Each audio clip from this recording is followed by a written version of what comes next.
नमस्कार, लाइव 24 में आपका हार्दिक स्वागत है। आज की बहस होगी इंडिया वर्सेस एनडीए। लोकसभा में आपने देखा कि किस तरीके से दिन भर हंगामा रहा। पक्ष विपक्ष की तरफ से आरोप प्रत्यारोप लगे। एनडीए की तरफ से मोर्चा संभाला केंद्रीय मंत्री स्मृति ईरानी ने, तो वहीं राहुल गांधी ने संसद में एंट्री के साथ ही एक नए विवाद को जन्म दे दिया और वो विवाद है फ्लाइंग किस का।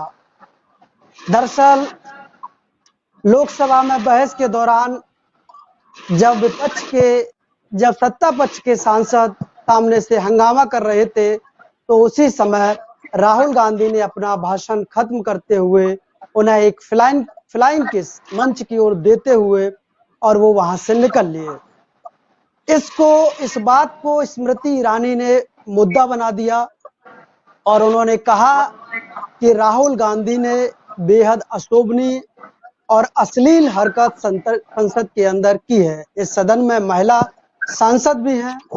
हालांकि स्मृति ईरानी को उनकी इस दलील का सहयोग उनकी ही पार्टी की सांसद हेमा मालिनी का नहीं मिला है। जब मथुरा से सांसद हेमा मालिनी से इस विषय में पूछा गया, तो हेमा मालिनी ने कहा कि उन्होंने राहुल गांधी को फ्लाइंग किस देते हुए नहीं देखा। रावण, हत्यारा, देशद्रोही, नीच, ताली, न जाने कितने शब्दों की सीमाएं आज लांघी गई लोकसभा के अंदर। और इसी विषय पर चर्चा के लिए आज हमारे साथ मौजूद हैं बीजेपी से डॉक्टर रजनीश त्यागी जी। रजनीश जी, आपका लाइव 24 में हार्दिक स्वागत है।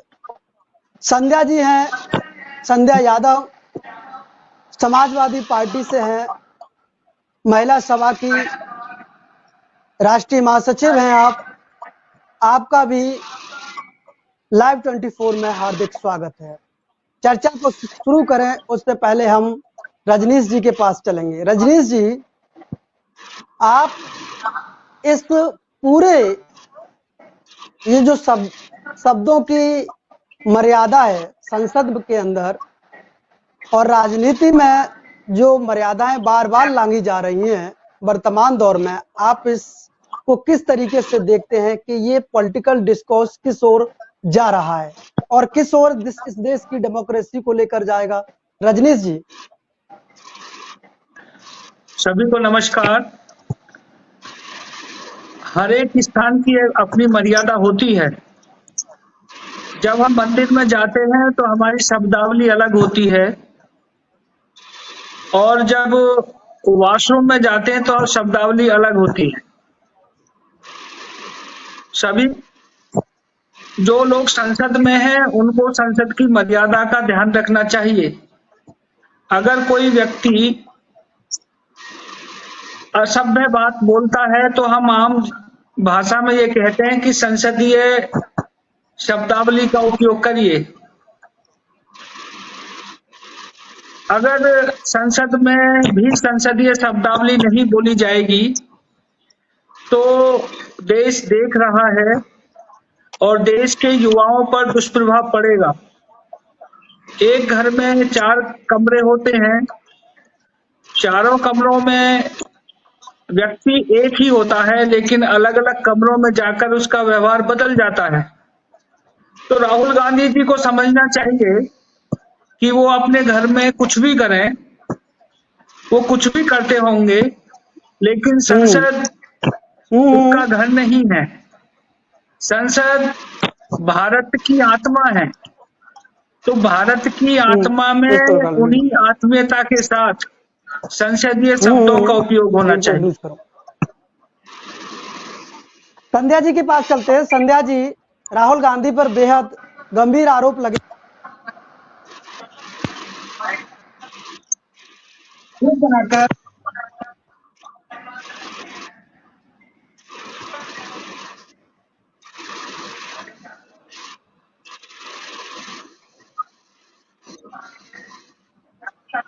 राहुल गांधी ने अपमान किया है महिलाओं का। आप किस तरीके से देखती हैं इसको? त्यागी जी, मैं आपको बताना चाह रही हूँ कि जो राहुल गांधी के लिए बोला गया है फ्लैंक इसके बात की है, तो पहली बात तो मैं बता दूं कि वो उनकी खुशी थी, और दूसरी बात मैं ये बता दूं कि ये उनका प्यार था, लेकिन स्मृति ईरानी उस प्यार को समझ नहीं पाई है। और एक चीज मैं आपको बताना चाह रही हूँ, स्मृति ईरानी मर्यादा की बात करती हैं, आचरण की बात करती हैं, प्रेरणा की बात करती हैं।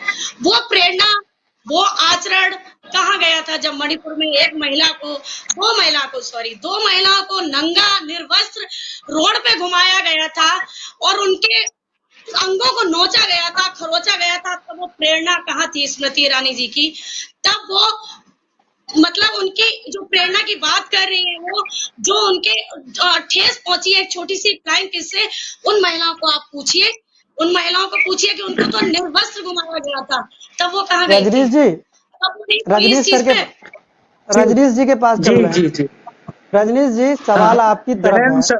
आपने आज स्मृति ईरानी जी को हमने देखा कि संसद के अंदर उन्होंने मणिपुर, राजस्थान की बात कही, उन्होंने कश्मीर पंडितों का मसला उठाया, छत्तीसगढ़ की बात कही, बंगाल की बात कही, लेकिन मणिपुर नहीं बोली वो। स्मृति ईरानी जी ने मणिपुर आज की संध्या पर बहन संध्या को संध्या वंदन। मैं बोलूं, मेरी आवाज आ रही है? मेरी आवाज आ रही है त्यागी जी? रजनीश जी, क्या आप लोग मणिपुर को भूल जाते हैं? क्या आप लोगों को ये याद नहीं रहता कि मणिपुर भारत का हिस्सा है और पिछले 3 महीने से वहां हिंसक वारदातें हो रही हैं, घर जलाए जा रहे हैं, बेटियों की अस्मिता के साथ खिलवाड़ किया जा रहा है, महिलाओं को निर्वस्त्र करके दौड़ाया जा रहा है। राजनीति अपनी जगह है, लेकिन राजनीतिक नैतिकता है, उसका भी तो हमें ख्याल रखना चाहिए। जब हम छत्तीसगढ़ की बात करते हैं, जब हम बंगाल की बात करते हैं, तो हम क्यों भूल जाते हैं कि मणिपुर में हमारी सरकार है, डबल इंजन की सरकार है। रजनीश जी, मेरी आवाज आ रही है आपको? आ रही, क्लियर आ रही है आपकी आवाज, बोलिए। अच्छा, मणिपुर की बात वो लोग कर रहे हैं जिनको ये नहीं पता कि मणिपुर की भौगोलिक स्थिति क्या है, जिनको ये नहीं पता मणिपुर की सामाजिक स्थिति क्या है। एक वीडियो क्लिप आकर अपने रजाई से बाहर निकलने वाले लोग, अपने कंबल से निकलने वाले लोगों को ये नहीं पता था कि इन 2 महिलाओं के से पहले और इन 2 महिलाओं के बाद में भी मणिपुर और आसपास में क्या क्या हुआ है। ये तो केवल मुद्दों की राजनीति करते हैं और ये तो केवल इनके बोए हुए बीज को हम काट रहे हैं। ये मणिपुर का बीज बोया किसने था? मणिपुर में जो कुछ भी आज हो रहा है, ये किसके इशारों पे हो रहा है? और अभी जो ये लोग मणिपुर गए थे, जो कांग्रेस ने और विपक्षी दल ने जो अपना प्रतिनिधि मंडल भेजा था, त्यागी जी कह रहे हैं कि आपको नहीं मालूम कि मणिपुर की भौगोलिक स्थिति क्या है, और जब मणिपुर की भौगोलिक स्थिति आपको नहीं मालूम है, तो फिर कैसे आप संध्या जी से आरोप लगा सकते हैं, वो भी इतने गंभीर आरोप? योगेश जी, संध्या जी से पूछ लीजिए मणिपुर में कितने जिले हैं। योगेश जी, संध्या जी से पूछ लीजिए कि मणिपुर में जो प्रतिनिधि मंडल गया था, उन्होंने क्या जांच रिपोर्ट अपनी भेजी, वो जो मणिपुर में क्या करने गए थे, मणिपुर में आने के बाद उन्होंने क्या रिपोर्ट भेजी, और वो कह रहे हैं कि आपको मणिपुर की भौगोलिक स्थिति नहीं मालूम है। त्यागी जी इस बात को कह रहे हैं लगातार। मणिपुर में एलिगेशन लगा रहे हैं, आप जब एलिगेशन लगा रहे हैं तो वो एलिगेशन को लेकर पूछ रहे हैं आपसे। क्या पूछ रहे हैं? मतलब सुन नहीं पाया, उनकी वॉइस क्लियर नहीं आ रही थी। संध्या जी, मणिपुर में कितने जिले हैं? संध्या जी, मणिपुर में कितने जिले हैं? संध्या जी बोलिए, जवाब दीजिए संध्या जी। वो लोग बोल रहे हैं सर आपकी वॉइस क्लियर नहीं आ रही है, मैं मणिपुर की बात कर रही हूँ। मैं मणिपुर की बात इसलिए कर रही हूँ कि आज जो उनको आचरण की बात पता चली है ना, आज एक फ्लाइंग किस से आप बबूला हो गई हैं स्मृति ईरानी, उनके ऊपर बोला है मैंने। संध्या जी, मणिपुर में कितने जिले हैं? मणिपुर में कितने जिले हैं संध्या जी? मणिपुर के जिले तो प्रधानमंत्री को याद होने चाहिए, मुख्यमंत्री के प्रधानमंत्री को याद नहीं होता उसमें मणिपुर में जिले कितने हैं, प्रधानमंत्री वहाँ गए अच्छा, तो उनको कैसे पता होगा? ये उन्हीं का राज है। प्रधानमंत्री को आप पूछिए ना संध्या जी, कितने जिले हैं। संध्या जी, तो मणिपुर में जो आपको इतनी चिंता है तो आप बताइए ना, मणिपुर के कितने जिलों की आप चिंता करते हैं, कितनी महिलाओं की चिंता करते हैं, कितने लोगों की चिंता करते हैं, आप लोग बताइए ना। आपकी डबल इंजन सरकार है यहाँ, आप बताइए। संध्या जी, जो दो ग्रुप में झगड़ा है, वो जो महिलाएं थी किस जाति की थी? त्यागी जी, सबको पता है, मानवता भी होती है सर। त्यागी जी, संध्या जी, डॉक्टर रजनीश त्यागी जी, वो जी, मेरा सवाल आपसे है, आप संध्या जी से पूछ रहे हैं कि मणिपुर में कितने जिले हैं, लेकिन देश पूछ रहा है, ये देश की जनता माननीय प्रधानमंत्री जी से पूछ रही है कि आप छत्तीसगढ़ पर बोलते हैं, आपके मंत्री छत्तीसगढ़ पर बोलते हैं, आपके प्रवक्ता छत्तीसगढ़ पर, राजस्थान पर बोलते हैं, संसद के अंदर बोलते हैं, लेकिन मणिपुर में आप पूछते हैं जिले कितने हैं। क्या जिलों का इससे वास्ता है कि महिलाएं निर्वस्त्र दौड़ाई जाएं और 84 दिन बाद वहां की सरकार उस पर संज्ञान ले? इन सब चीजों का वहां के जिलों से कितना वास्ता है? क्या ये बात जो आप कर रहे हैं वो कितनी तार्किक है? तार्किक ये है कि जिनको मणिपुर का ABCD भी नहीं पता, वो मणिपुर के बारे में चर्चा करेंगे। जिनको मणिपुर का काखा का भी नहीं पता, वो मणिपुर के बारे में बात करेंगे। इन्होंने तो अपना प्रतिनिधि मंडल भेजा था ना, उस प्रतिनिधि मंडल ने क्या रिपोर्ट आके सौंपी और किसको सौंपी? अरे sir, doctor Rajneesh Tyagi ji, sir मेरी बात सुनिए।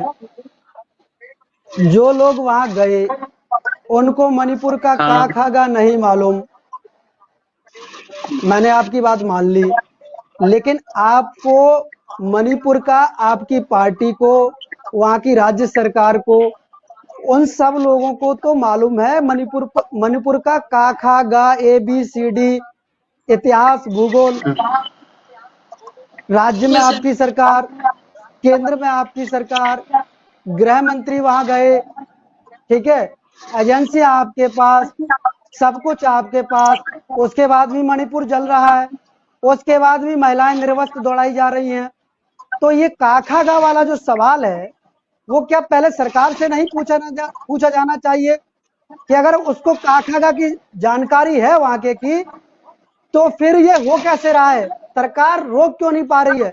आपकी राज्यपाल कई बार कह चुकी है कि मैं सरकार को बता चुकी हूँ, केंद्र को बता चुकी हूँ, वहाँ स्थिति बहुत भयावह है। आपकी नियुक्त करी हुई राज्यपाल हैं वहां पर। त्यागी जी, जो ये स्थिति भयावह बनाई है वो लोग कौन हैं? उन लोगों को किसने भारत में बुलाया? उनको किसने आधार कार्ड बनवाए? उनको किसने किस कंट्री से बुलाया? किस लिए बुलाया था? उनको संरक्षण किसने दिया? ये जो विदेशी फंड आता है ये किसके माध्यम से आता है? किस किस कंट्री से आता है? तो ये जो रिपोर्ट भी तो बना के दी होगी जो इनका प्रतिनिधि मंडल गया था। त्यागी जी, जो इनका प्रतिनिधि मंडल गया था उसने रिपोर्ट क्या दी? माफी चाहता हूँ, आपको बीच में थोड़ा सा टोकना चाहता हूँ। जब उत्तर प्रदेश में हाथरस कांड हुआ तो उत्तर प्रदेश के माननीय मुख्यमंत्री योगी आदित्यनाथ जी ने कहा कि इसमें PFI का हाथ है। वो हाथ पांव कहाँ गया? 2-3 साल होने को हैं, वो ना उसका हाथ दिखा ना पांव दिखा। जब भी देश में कोई ऐसी घटना होती है तब बीजेपी कहीं ना कहीं से विदेशी हाथ तो निकाल ले आती है। पता नहीं कुछ समय बाद वो हाथ, पैर, सर कहाँ गायब हो जाते हैं। जब जवाबदेही का समय आता है तो या तो नेहरू की जिम्मेदारी होती है, या पाकिस्तान की जिम्मेदारी बन जाती है, या पीएफआई आ जाता है, या विदेशी एजेंसियां आ जाती हैं। आपकी सर कोई जवाबदेही है? आप वहां से सत्ता में हैं, सेंटर में सत्ता में हैं, एजेंसियां आपके पास हैं, सर आप किस लिए हैं ये बता दीजिए। जब विपक्षी सारी कुछ कर रहा है, विदेश आपके देश में बैठकर अपने मंसूबों में कामयाब हो रहा है, तो आप सत्ता क्यों चला रहे हैं? इस्तीफा क्यों नहीं देते? मैं संध्या जी से ये जानना चाहता हूँ कि जो वो दो समुदाय हैं, उन समुदायों के नाम क्या क्या हैं, उनको क्या क्या कहा जाता है? संध्या जी, और वो महिला किस समुदाय की थी और जनरल नॉलेज का टेस्ट लेना चाह रहे हैं? ये आपकी जो जनरल नॉलेज है उसकी टेस्टिंग कर रहे हैं? योगेश जी, ये समुदाय की बात नहीं हो रही है, यहाँ एक छोटी फ्लैंक किसकी बात हो रही है उसका जवाब दीजिए ना, कि एक फ्लैंक इस पे इतना बड़ा स्मृति ईरानी ने मुद्दा बना दिया उनके ऊपर। तो जब दो महिलाएं नंगी घुमाई गई थी तब कोई मुद्दा नहीं था, स्मृति ईरानी चुप हो गई थी। बात समुदाय की नहीं, बात यहाँ महिला की है, यह बात महिला की हो रही है। आप बताइए ना, वो भी महिला है स्मृति ईरानी, उनको बहुत बुरा लगा, 22 उनको सांसदों को बुरा लगा, क्या दो महिलाओं को बुरा नहीं लगा था? क्या हम महिलाओं को बुरा नहीं लगा था? आप समुदाय की बात कर रहे हैं, आप जिलों की बात कर रहे हैं, आप मुद्दे पे क्यों नहीं आ रहे? आप मुद्दे की बात करिए ना, कि तब वो क्यों चुप हो गए थे, क्यों प्रधानमंत्री वहां नहीं गए थे, उनको संवेदना करनी है, क्यों नहीं वहां पे कोई पहुंचा था ऐसा बड़ा नेता? आप समुदाय की बात कर रहे हैं, आप उनकी बात त्यागी जी कर रहे हैं कुछ डॉक्टर रजनीश त्यागी जवाब देना चाहते हैं। जो हमारी बहन चुप होगी तो मैं बोलूंगा, मैं बोलूं संध्या जी? हाँ बोलिए। कभी जो केरला स्टोरी में जो स्टोरी दिखाई है वो महिलाओं की है कि पुरुषों की है? किसमें स्टोरी दिखाई सर? केरला स्टोरी में जो स्टोरी दिखाई है वो महिलाओं की स्टोरी है कि पुरुषों की स्टोरी है? अगर वो महिलाओं की स्टोरी है तो ये महिलावादी केरला स्टोरी पर क्यों नहीं बातें करते? अच्छा सर, सीधा अच्छा त्यागी जी, त्यागी जी, त्यागी जी, आप ये पता है संध्या जी, संध्या जी वालों का जी, संध्या जी, त्यागी जी, जी अगर केरला में कुछ हो रहा है तो क्या इसके लिए मणिपुर में ऐसा ही होने दिया जाए? नहीं होना चाहिए। फिर आप एक मणिपुर की घटना की तुलना केरल से कैसे कर सकते हैं?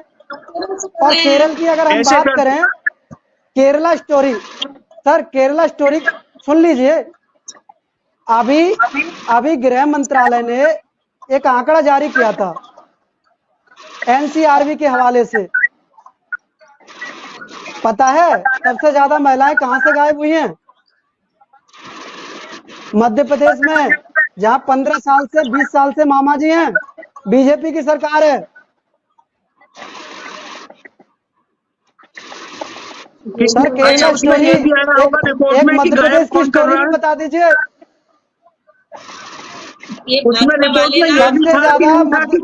सबसे ज्यादा मध्य प्रदेश में गायब कौन कर रहा है? आप बैठे हैं, ये जिम्मेदारी किसकी है? कौन पता लगाएगा? योगेश त्यागी तो पता लगाएंगे नहीं।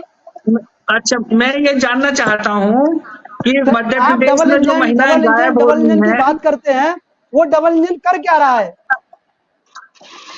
अगर महिलाओं की सुरक्षा नहीं कर पा रहा है, देश की सीमाओं की सुरक्षा नहीं कर पा रहा है, ठीक है, देश में हिंसा नहीं रोक पा रहा है, विदेशी एजेंसियां देश में आकर हिंसा करा दे रही हैं, तो ये डबल इंजन की सरकार क्या चुनावी मैनेजमेंट में व्यस्त है?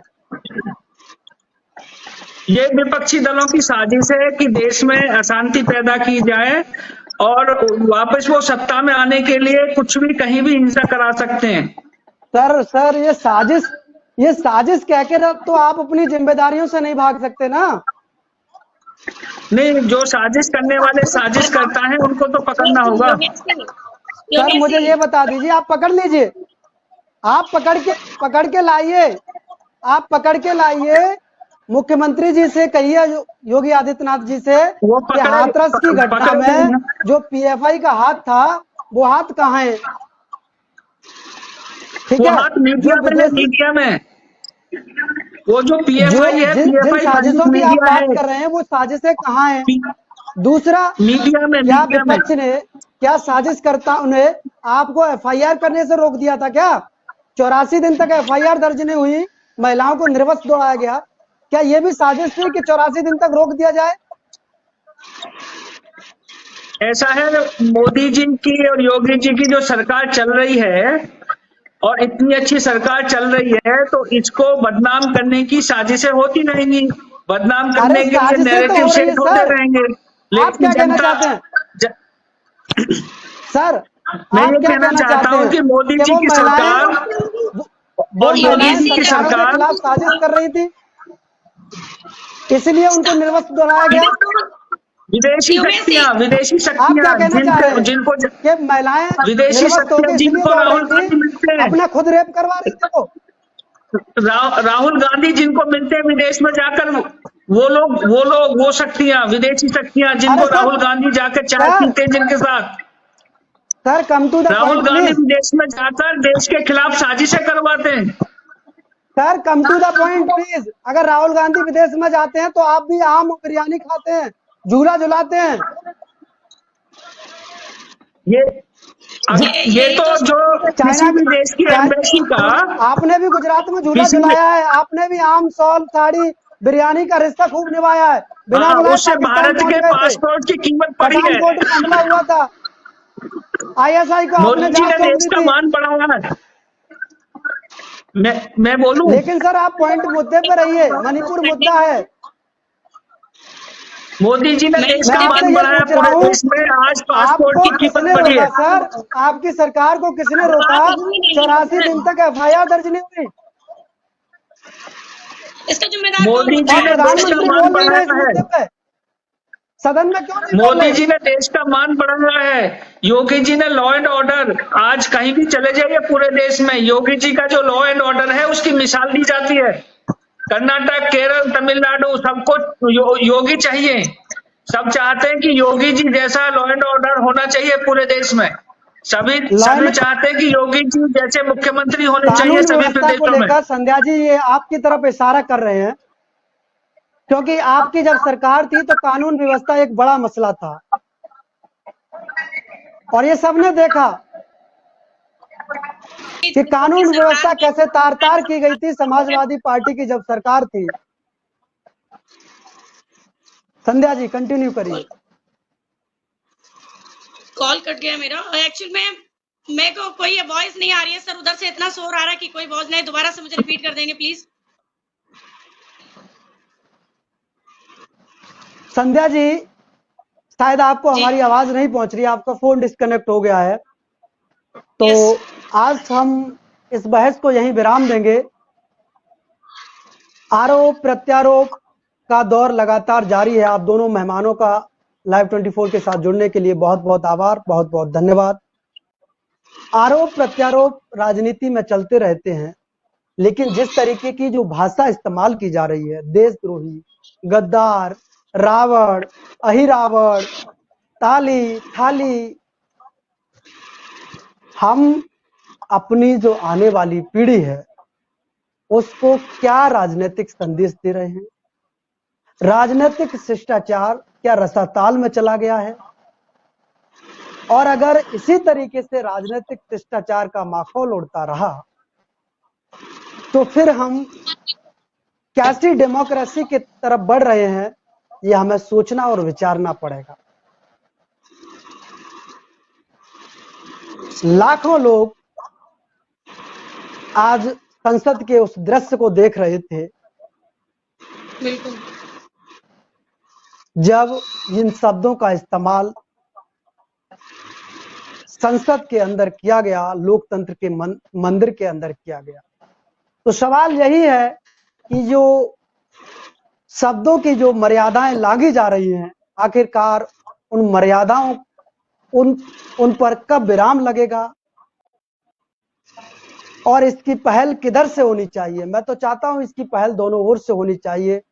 एक राजनीतिक शिष्टाचार कायम होना चाहिए, भाषा की मर्यादा हो, शब्दों की सीमाएं हो, और यही भारत के लोकतंत्र की खूबसूरती है। लेकिन आज के दौर में शायद लोकतंत्र के वो नायक भी शर्मिंदा होते होंगे अगर इस शब्दावली को सुनते होंगे। वो सोचते होंगे कैसे लोगों को हमने एक खूबसूरत किताब थमाई और वो किस तरीके से उस किताब का माखौल उड़ा रहे हैं। आप देखते रहिए Live 24। आज के लिए सिर्फ इतना ही। नमस्कार।